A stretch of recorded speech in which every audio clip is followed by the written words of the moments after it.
lidi, prosím, můžu vás poprosit, abyste dali mé kámošce odběr. A já vám tady dám její jméno, je to Mašlička Rozinka _ 10.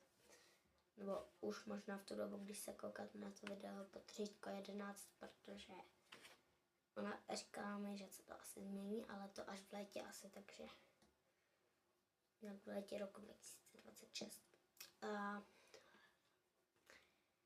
Jo. A když dáte 1000 odběratel, tak se na tady tom kanále zahraju hru. No, já vám to řeknu prostě někdy, třeba na tom streamu, když budete.